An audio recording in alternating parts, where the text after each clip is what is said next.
আসসালামু আলাইকুম রহমতুল্লাহ। বক্তব্যের শুরুতেই চলুন শুনে আসা যাক আমাদের মির্জা ফখরুল ইসলাম সাহেব কি বলেছেন। আমি মনে করি বাউলদের উপর হামলা এটা একটা ন্যাক্কারজনক ঘটনা। আমরা এর তীব্র নিন্দা জানাই। এটা ডেফিনেটলি বাংলাদেশের যে আবহমানের যে সংস্কৃতি, গ্রামীণ বাংলা সংস্কৃতি, আমাদের এই বাউল যারা, তারা বাংলাদেশের অর্থনীতিতে মাঠে ঘাটে প্রান্তরে এই বাউল গান গেয়ে বেড়ায়। তাদের উপরে হামলাটা এটা একটা উগ্র ধর্মান্ধদের হামলা বলে আমি মনে করি। এবং এটা কথাগুলো শুনলেন, মির্জা ফখরুল ইসলাম সাহেবের কথা শুনে মনে হচ্ছে যে উনি বাউলদের ভোটেই ক্ষমতায় চলে আসবেন, বাউলদের ভোটেই উনি সংসদ নির্বাচিত হবেন এবং ক্ষমতায় চলে আসবেন। ওনার আর কারো ভোটের প্রয়োজন নাই, শুধু বাউলরা ভোট দিলেই হয়ে যাবে। আজকে বিএনপি যে এত বড় দল, আজকে বিএনপি যে বৃহৎ জনগোষ্ঠীর সমর্থনে পেয়েছে প্রত্যেকটা ভোটে, এটা কাদের ভোট? বাউলদের ভোট।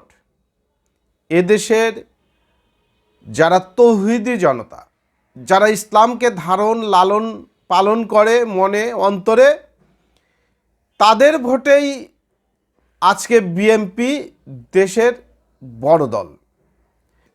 প্রত্যেকটা নির্বাচনে জনসমর্থন, উল্লেখযোগ্য জনসমর্থন পেয়েছে।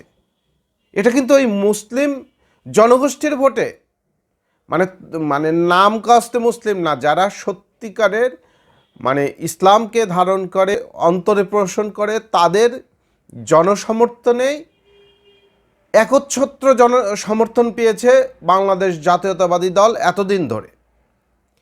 কিন্তু সেই জনসমর্থনটাকে আপনারা নষ্ট করে দিচ্ছেন কেন? আপনার এই বক্তব্যে ইসলামের যারা ইসলামকে মনে অন্তরে ধারণ করে প্রত্যেকটা ভোট কেটে যাবে। আপনি এই ভোটগুলো নষ্ট করার অধিকার রাখেন কি না? আর বিএনপির নীতি নির্ধারণীদেরকে বলবো যে এই মির্জা ফখরুলের এই বক্তব্যে বিএনপির যে কত বড় ক্ষতি হয়েছে আপনারা বুঝতে পেরেছেন? আচ্ছা, ভোটের হিসাব বাদ দেন, ভোটের হিসাব বাদ দেন। আপনি একজন মুসলিম হিসাবে আবুল হোসেনের এই বক্তব্য সমর্থন করার কোনো সুযোগ আছে কি না?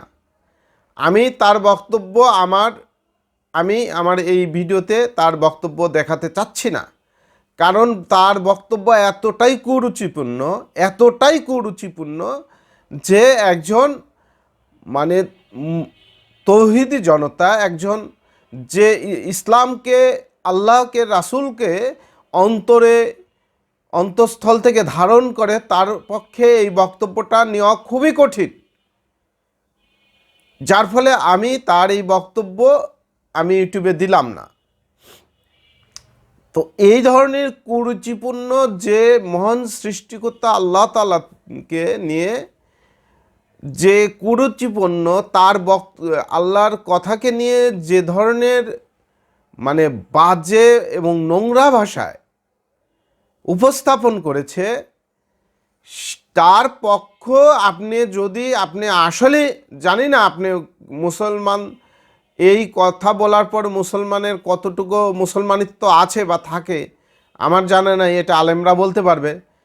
তো যাই হোক, আপনি যদি নেতা হিসেবে, মুসলিম কান্ট্রির একজন নেতা হিসেবে এই বক্তব্য সমর্থন কিভাবে করলেন, এবং এই সমর্থন করার কারণে আপনার রাজনৈতিক দল যে দেউলিয়া হওয়ার পথে চলে যাবে, এটা বুঝেন আপনি? আপনার নেতাকর্মীর ভোটে দল এত বড় হয়েছে? নেতাকর্মীর ভোটে কোনো দল এত বড় হতে পারে না। নেতাকর্মী কতজন? ভোটের মাঠে শুধু নেতাকর্মীর ভোট দিয়ে মানে কিছুই হবে না। ওই নেতাকর্মীরা পিস পিস ঘুরছে, মনে করছেন যে আমি তো বিশাল বড় নেতা। ভোটের মাঠে কিন্তু সাধারণ মানুষের ভোট আকৃষ্ট না করতে পারলে খবর আছে। আর ইসলামের ব্যাপারে খুবই সিনসিয়ার হবেন আশা করি। এমনিও বিপদ আছে, আগামীতে বিপদ আপনাদের মুখের যদি লাগাম না দিতে পারেন এবং আপনাকে মাপ চাইতে হবে যে আমি ভুল করেছি, আমি বুঝতে পারিনি, আমি আবুল হোসেনের কথা আসলে সেই সময় শুনেছিলাম না, আমি তার এই ধৃষ্টতাপূর্ণ বক্তব্য, তার এই ধৃষ্টতাপূর্ণ কথা, আবুল হোসেনকে মাপ চাইতে হবে জাতির কাছে। এই ধরনের পাল্টা প্রতিক্রিয়া দেখান, না দেখালে বিপদ আছে। মুসলিম যারা ইসলামকে ধারণ করে, লালন করে, পালন করে, মনে পোষণ করে, তাদের ভোট থেকে কিন্তু টোটালি আলাদা হয়ে যাবে। তাদের জনসমর্থন পাওয়ার কিন্তু আর কোনো রাস্তা থাকবে না। তাই আমি মির্জা ফখরুল ইসলামকে বলবো, আপনি পাল্টা আর একটা বিবৃতি দিয়ে মাপ চান যে আমি না বুঝে হঠাৎ করে এটা করে ফেলেছি, আমি মাপ চাচ্ছি এদেশের মুসলিম জনতাকে, যা আমার কথার কারণে যারা মনে অন্তরে আঘাত পেয়েছেন তাদের কাছে আমি মাপ চাচ্ছি, আমি বুঝতে পারিনি। এভাবে মাপ চান যদি ভালো চান। আসসালামু আলাইকুম রহমতুল্লাহ।